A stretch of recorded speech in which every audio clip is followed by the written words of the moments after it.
Police যদি সৎ হয় তবে অসম্ভবকেও সম্ভব করতে পারে। আর যদি সব বড় বড় পুলিশ অফিসাররা সৎ হয় তবে দেশই বদলে যায়। হ্যালো ভিউয়ার্স, কেমন আছেন? আশা করি অনেক ভালো আছেন। এতক্ষণ যে সিনেমাটি নিয়ে কথা বলছিলাম সেটার নাম সিঙ্গাম এগেইন। অজয় দেবগন, অক্ষয় কুমার, রণবীর সিং, টাইগার শ্রফ, জ্যাকি শ্রফ, অর্জুন কাপুর, দীপিকা পাদুকোন ও কারিনা কাপুর অভিনয় করেছেন এই সিঙ্গাম এগেইন সিনেমাটিতে। যেখানে এতগুলো সুপারস্টার আছে সেই সিনেমা সম্পর্কে কি আর কোনো সন্দেহ থাকতে পারে? তো কথা না বাড়িয়ে চলুন মূল গল্পের দিকে আগানো যাক। কাহিনীর শুরুতেই বাজিরাও সিঙ্গামের ইন্টারভিউ নিচ্ছিল এক টিভি রিপোর্টার। ওকে বিভিন্ন সন্ত্রাসী সম্পর্কে জিজ্ঞেস করলে খুব সুন্দরভাবেই উত্তর দেয় সিঙ্গাম। তারপর ইন্টারভিউ শেষ করে ডিউটিতে ফিরে যেতে থাকে সিঙ্গাম। রাস্তায় এক মোটর বাইক নিয়ে পিছা করে একজন। সাথে সাথে দুই গাড়ি সন্ত্রাসী এসে অ্যাটাক করে সিঙ্গামকে। ওর গাড়িটা পুরো উল্টে পুল্টে এক করে দেয়। প্রথম একটু ঝামেলায় পড়লেও পরে সবাইকে মারা শুরু করে দেয় সিঙ্গাম। মারামারি চলতে থাকার এক পর্যায়ে পুলিশ ব্যাকআপ চলে আসে। তো এটা দেখে বাইক চালক পালাতে শুরু করে। সাথে সাথেই সিঙ্গাম ওর পিছা করতে থাকে। এক পর্যায়ে বাইক চালকটাকে ধরেই ফেলে সিঙ্গাম এবং ওদের ফাইট শুরু হয়ে যায়। কেউ কারো চেয়েই কম নয়। ওনার নাম ওমর হাফিজ। মারামারির এক পর্যায়ে ওমরকে ধরাশায়ী করে ফেলে সিঙ্গাম। তারপর ধরে নিয়ে আসে একটা জায়গায়। ওমরের কথা শুনে সিঙ্গাম অবাক হয়ে যায়।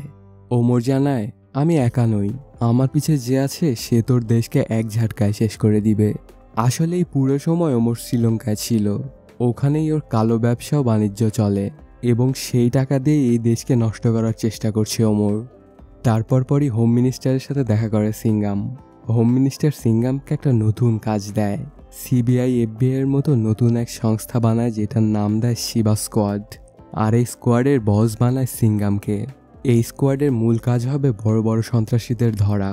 আর এই স্কোয়াড ডিরেক্টলি হোম মিনিস্টারকে রিপোর্ট করবে। যা ফান্ডিং লাগে সেটা হোম মিনিস্টারই দিবে। এ পর্যায়ে সিঙ্গামের ছেলে শহরিয়া বাবা মার কাজের জন্য রাগান্বিত। ওর বাবা মা দুজনেই তার বন্ধু বান্ধবের সামনে লজ্জিত করে ওকে। কিন্তু বাবা মা তো সবসময় ছেলের ভালোই চায়, এটা কোনোভাবেই বুঝতে চায় না শহরিয়া। তারপর সিঙ্গাম ওকে অনেক করে বুঝায়। রাত্রেবেলা সিঙ্গাম আসে কয়েকজনকে জিজ্ঞাসাবাদ করতে। ওরা গত 6 দিনে কিছুই বলেনি।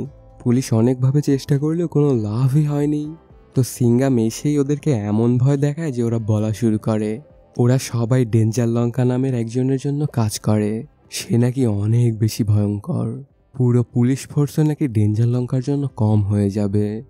ডেঞ্জার লঙ্কার 3 জন খাস লোক আছে। ওদেরকে কোথায় পাওয়া যাবে এটাও জানিয়ে দেয় তারা। সেই এরিয়ায় কাজ করত শক্তি শেট্টি। তো ওদের 3 জনকে ধরার জন্য এন্ট্রি নেয় শক্তি। প্রথমে মেয়ে দেখে ওরা ভয়ই পাচ্ছিল না, পরে সবাইকে ধরে ফেলে শক্তি। একে দেখে মনে হচ্ছে যেন লেডি সিঙ্গাম। তারপর সবকিছু সিঙ্গামকে রিপোর্ট করে।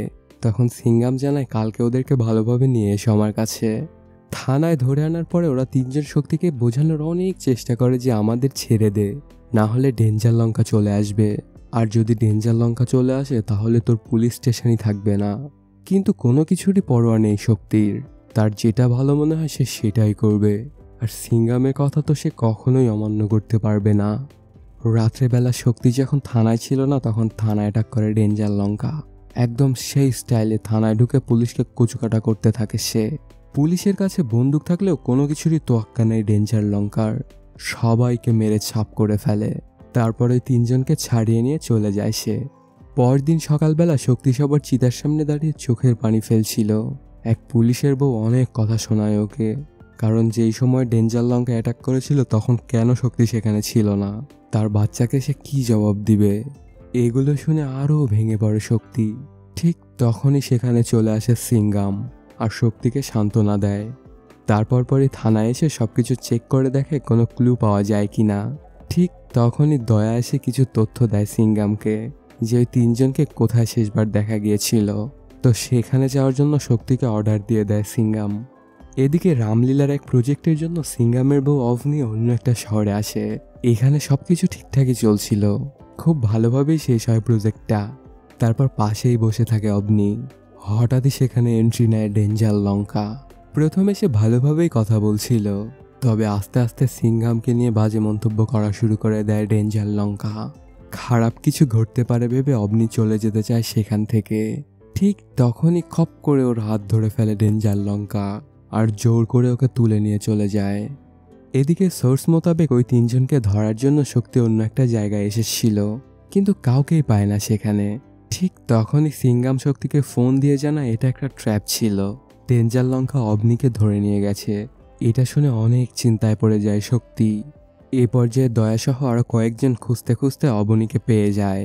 সেখানে শুরু হয়ে যায় মারামারি, আর এই ফাঁকে অবনী পালিয়ে যেতে থাকে জঙ্গলের দিকে। তার পেছনে পেছনেই আসছিল অনেকগুলো সন্ত্রাসী, প্রায় ধরেই ফেলেছিল অবনীকে। ঠিক তখনই এন্ট্রি নেয় সাতিয়া। ওকে দেখেই সন্ত্রাসীরা যেন ভয়ে কেঁপে ওঠে। শুরু হয়ে যায় ফাইট। সবাইকে বেদম মার দিয়ে বাঁচিয়ে নেয় অবনীকে, কিন্তু অল্প খানিকটা চোট পায় সাতিয়া। সেই খবর পেয়ে কিছুক্ষণের মধ্যে সিঙ্গামও সেখানে চলে আসে। দয়াকে জখম অবস্থায় পায় সেখানে, আর অবনী নেই। ঠিক তখনই একজন এসে জানায় অবনী ম্যাম সাতিয়া স্যারের কাছে আছে, উনি বাঁচিয়ে নিয়ে গেছেন অবনী ম্যামকে। এটা শুনে স্বস্তির নিঃশ্বাস ফেলে সিঙ্গাম। এদিকে অবনীকে বাঁচিয়ে এক আশ্রমে নিয়ে আসে সাতিয়া। এখানেই সাতিয়া বড় হয়েছে। সাতিয়াকে সবাই মিলে লালন পালন করেছে। আসলে জঙ্গলে গিয়ে একদিন ওকে কুড়িয়ে পেয়েছিল, আর তখন থেকে সবাই মিলে নিজের ছেলের মতো ওকে লালন পালন করে বড় করে তুলেছে। ওই লোকগুলো কে ছিল জানতে চাইলে অবনী জানায় ওরা কে আমি জানি না, তবে সিঙ্গামের দুশ্মন হবে হয়তো। ওদের দুজনের মধ্যে কথোপকথন চলতে থাকলে বাইরে গাড়ির আওয়াজ শুনতে পাওয়া যায়। এই গাড়ির আওয়াজে সাতিয়া ভাবে সিঙ্গাম স্যার এসেছেন, কিন্তু বাহিরে গিয়ে যেটা দেখতে পায় সেটার জন্য সাতিয়া একদমই প্রস্তুত ছিল না। ডেঞ্জার লঙ্কা চলে এসেছে। এসেই সে তাণ্ডব চালাতে শুরু করে দেয়। সাথে সাথে সাতিয়াও মারা শুরু করে। ওদের মধ্যে তুমুল মারামারি শুরু হয়ে যায়। অনেক গোলাগুলি চলতে থাকলে একটা গুলি অবনীর বুকে গিয়ে লাগে। তারপর অবনীকে নিয়ে চলে যায় ডেঞ্জার লঙ্কা। সাতিয়া হাজার চেষ্টা করে ওদেরকে থামাতে সক্ষম হয় না। অনেক মার খেতে থাকে সাতিয়া। ঠিক তখনই এন্ট্রি নেয় সিঙ্গাম, আর সবাইকে কাপড় কাচার মতো ধুতে থাকে। অল্প কিছুক্ষণের মধ্যেই সবাইকে মেরে দেয় সিঙ্গাম, কিন্তু অবনী তো আর নেই, নিয়ে গেছে তাকে ডেঞ্জার লঙ্কা। এটা নিয়ে অনেক চিন্তায় পড়ে যায় সিঙ্গাম। কি করবে সে কিছুই বুঝে উঠতে পারছিল না। আর এটা নিয়ে সাত্যার অনেক মন খারাপ যে সে অবনীকে বাঁচাতে পারেনি। ঠিক তখনই সিঙ্গামের ফোনে একটা কল আসে। ফোনের ওপার থেকে ডেঞ্জার লঙ্কা বলে, আমার আসল নাম জোবায়ের হাফিজ, আর আমি ওমর হাফিজের নাতি। আমার বাবা চাচা সহ গোষ্ঠীর প্রায় সবাইকে তুই মেরে দিয়েছিস। তো যদি তুই অবনীকে চাস তবে আমার দাদাকে নিয়ে আয়, সাথে সিম্বার সূর্যবংশীকেও নিয়ে আয়, আর অবনীকে নিয়ে যা। সিঙ্গাম অনেক রাগান্বিত হয়ে জেলে এসে ওমরকে জিজ্ঞাসাবাদ করতে থাকলেও কোনো লাভই হয় না। একদমই মুখ খুলতে নারাজ সে। ঠিক তখনই আবারও কল আসে জোবায়েরের। কথাবার্তা বলার এক পর্যায়ে সিঙ্গাম অবনীর অবস্থা সম্পর্কে না জেনে ওমরকে কোনোভাবেই ছাড়তে পারবে না বলে জানিয়ে দেয়। তখন জোবায়ের বলে, ঠিক আছে, অবনীর অবস্থা জানার জন্য সিম্বাকে পাঠিয়ে দে তুই। আর কোথায় আসতে হবে সেটা তো জানিসই, শ্রীলঙ্কা এয়ারপোর্টে এসে নামলে আমার লোকজনই ওকে নিয়ে চলে আসবে। তো এই জন্য রাত্রেবেলায় সিম্বার সাথে দেখা করতে আসে সিঙ্গাম। এসব সব কথা শুনে এক বাক্যে হ্যাঁ বলে দেয় সিম্বা। অনেক ভালোভাবে কাজ হয়ে যাবে বলে আশ্বাস দেয় সিম্বা। তারপর সবাই মিলে প্ল্যান করে যে কিভাবে অবনীকে বাঁচানো যায় আর জুবায়েরকেও ধরা যায় একসাথেই। খুব সুন্দর একটা প্ল্যান বানিয়ে ফেলে সিঙ্গাম। ওরা চারজন তো যাবেই, সাথে আরো অনেকেই থাকবে। এটা জুবায়েরকে ধরার খুব ভালো একটা সুযোগ। এটা কোনোভাবেই মিস করতে চায় না সিঙ্গাম। এদিকে অবনী সুস্থ হয়ে গেছে। এগুলো জুবায়ের কেন করছে জানতে চাইলে সে জানায়, বদলা নিতে। আমার পুরো বংশকে মেরে দিয়েছে আপনার স্বামী, এই জন্যই এমনটা করছি আমি। টাকা পয়সা ধন দৌলত কিছুরই কমতি নেই আমার, তো আমার একটাই উদ্দেশ্য, বদলা নেওয়া। পরদিনই শ্রীলঙ্কা চলে আসে সিম্বা। তাকে নেওয়ার জন্য আগে থেকেই সেখানে ছিল জুবায়েরের লোকজন। গাড়ি করে তাকে নিয়ে যেতে থাকে। এদিকে স্যাটেলাইট ভিশন দিয়ে সিম্বাকে ট্র্যাকিং করে পিছা করে আসছিল সিঙ্গাম। সে আগের দিনই চলে এসেছিল শ্রীলঙ্কায়। সিম্বার গাড়ি ফলো করতে থাকলে কয়েকটা গাড়ি এসে থামায় সিঙ্গামকে, যেন সে সিম্বাকে ফলো করতে না পারে। তারপর একটা ফ্লাইওভারের নিচে গিয়ে ওরা চারটা সেম গাড়ি একসাথে এনে সিঙ্গামের মাথা নষ্ট করে দেয়। সিঙ্গাম কিছুতেই বুঝতে পারছিল না যে কোন গাড়ি ফলো করবে সে, আর কোন গাড়িতেই বা সিম্বা আছে। যদি ভুল হয়ে যায় তবে অনেক বড় সমস্যায় পড়ে যাবে সিঙ্গাম। কিছুক্ষণের মধ্যেই সিম্বা চলে আসে অবনীর কাছে। দেখতে পায় অবনী একদম ঠিকই আছে। অনেক কথাবার্তা বলে ওরা দুজন। তারপর মারাঠি ভাষায় বলে, এখানে জুবায়েরকে ধরতে সিঙ্গাম সহ সবাই আসছে। এটা শুনে তো অনেক খুশি হয়ে যায় অবনী। তারপর পরে জোবাইরের সামনে নিয়ে আসা হয় সিম্বাকে। তখন জোবাইর বলে, তুই তো আগেই ভালো ছিলি, ঘুষ খেতি আর ইমানদারির নামও নিতি না, তাহলে এমন ইমানদার হয়ে গেলি কবে থেকে তুই? এটা তোর সাথে মানায় না সিম্বা, আমিও একসময় তোর অনেক বড় ফ্যান ছিলাম। তখন সিম্বা জানায় সম্পর্ক টাকা পয়সার চেয়েও দামি, আর তোর দিন শেষ, সিঙ্গাম চলে এসেছে তোকে মারতে, খালি গেটটা খুলে দেখ। কিন্তু আসলে তো সিঙ্গাম এখনো পৌঁছেনি ওই ট্র্যাকার ঝামেলায়। এটা যখন সিম্বা বুঝতে পারে তখন পালাতে যায়, কিন্তু ওকে থামাতে যায় কয়েকজন। পরে অনেক চালাকির মাধ্যমে একটা গাড়ি নিয়ে পালিয়ে আসে এক বিয়ে বাড়িতে, কিন্তু সেখানেও চলে আসে জোবাইরের লোকেরা। ঠিক তখনই এন্ট্রি নেয় সিঙ্গাম, দুজনে মিলে মারতে থাকে সবাইকে। কিছুক্ষণের মধ্যেই শেষ হয়ে যায় মারামারি। তারপর দুজনে মিলে বের হয়ে পড়ে অভনির উদ্দেশ্যে। কিছুক্ষণের মধ্যেই চলে আসে সেখানে, অনেকজন মিলে ধরে রাখে সিঙ্গামকে। তারপর এসে পড়ে জোবাইর, আর সিঙ্গামকে থ্রেট দেয়া শুরু করে দেয়, তোরা সবাই মিলে আমার বাবা সহ বাকি সবাইকে মেরেছিস, তো এজন্য তোকে মরতে হবে সিঙ্গাম, এটাই একমাত্র রাস্তা। কিন্তু জোবাইরের কোনো কথা একটুও ভয় পায় না সিঙ্গাম, আরও জানায় তুই মরবি আমার হাতে, কেউ তোকে বাঁচাতে পারবে না। এটা শুনে অনেক রেগে যায় জোবাইর, তবে দাদার কথা চিন্তা করে মারে না সিঙ্গামকে।